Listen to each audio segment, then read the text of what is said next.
இன்றைய முதல் வாசகம் திருத்தூதர் பணிகள் நூலிலிருந்து வாசகம்.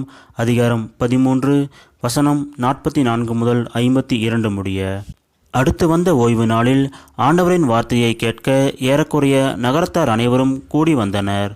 மக்கள் திரளை கண்ட யூதர்கள் பொறாமையால் நிறைந்து பவுல் கூறியதை எதிர்த்து பேசி அவரை பழித்துரைத்தார்கள். பவுலும் பர்னபாவும் துணிவுடன் கடவுளின் வார்த்தையை உங்களுக்குத்தான் முதலில் அறிவிக்க வேண்டியிருந்தது. ஆனால் நீங்கள் அதனை உதறித் தள்ளி நிலைவாழ்வுக்கு தகுதியற்றவர்கள் என்று உங்களுக்கு நீங்களே தீர்ப்பளித்துக் கொண்டீர்கள். எனவே நாங்கள் பிற இனத்தாரிடம் செல்கிறோம்.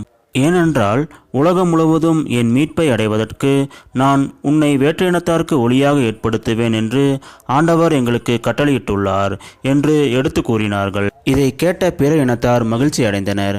ஆண்டவரின் வார்த்தையை போற்றி புகழ்ந்தனர்.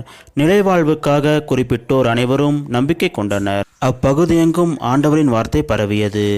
ஆனால் யூதர்கள் கடவுளை வழிபட்டு வந்த மதிப்புக்குரிய பெண்களையும் நகரின் முதன்மை குடிமக்களையும் தூண்டிவிட்டு பவுலையும் பர்னபாவையும் இன்னலுக்குள்ளாக்கி அவர்களை தங்களது நாட்டிலிருந்து துரத்திவிட்டார்கள். அவர்கள் தங்கள் கால்களில் படிந்திருந்த தூசியை அவர்களுக்கு எதிராக உதறிவிட்டு இக்கோனியாவுக்கு சென்றார்கள். சீடர்களோ தூய ஆவியால் ஆட்கொள்ளப்பட்டு மகிழ்ச்சியில் திளைத்திருந்தார்கள். இது ஆண்டவர் வழங்கும் அருள்வாக்கு. இறைவா உமக்கு நன்றி. இன்றைய நற்செய்தி. புனித யோவான் எழுதிய நற்செய்தியிலிருந்து வாசகம். அதிகாரம் 14, வசனம் 7 முதல் 14 முடிய. அக்காலத்தில் இயேசு தம் சீடரை நோக்கி, நீங்கள் என்னை அறிந்திருந்தால் என் தந்தையையும் அறிந்திருப்பீர்கள்.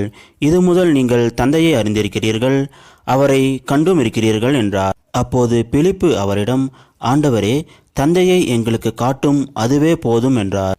இயேசு அவரிடம் கூறியது, பிலிப்பே, எவ்வளவு காலம் நான் உங்களோடு இருந்தும் நீ என்னை அறிந்து கொள்ளவில்லையா?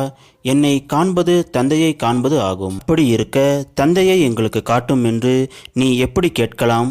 நான் தந்தையினுள்ளும் தந்தை என்னுள்ளும் இருப்பதை நீ நம்புவதில்லையா? நான் உங்களுக்கு கூறியதை நானாக கூறவில்லை. என்னுள் இருந்து கொண்டு செயல்படுபவர் தந்தையே. நான் தந்தையுள் இருக்கிறேன், தந்தை என்னுள் இருக்கிறார். நான் சொல்வதை நம்புங்கள். என் வார்த்தையின் பொருட்டு நம்பாவிட்டால் என் செயல்களின் பொருட்டாவது நம்புங்கள். நான் செய்யும் செயல்களை என்னிடம் நம்பிக்கை கொள்பவரும் செய்வார். ஏன், அவற்றைவிட பெரியவற்றையும் செய்வார். ஏனெனில் நான் தந்தையிடம் போகிறேன் என உறுதியாக உங்களுக்கு சொல்கிறேன். நீங்கள் என் பெயரால் கேட்பவையெல்லாம் நான் செய்வேன். இவ்வாறு தந்தை மகன் வழியாய் மாட்சி பெறுவார். நீங்கள் என் பெயரால் எதை கேட்டாலும் செய்வேன்.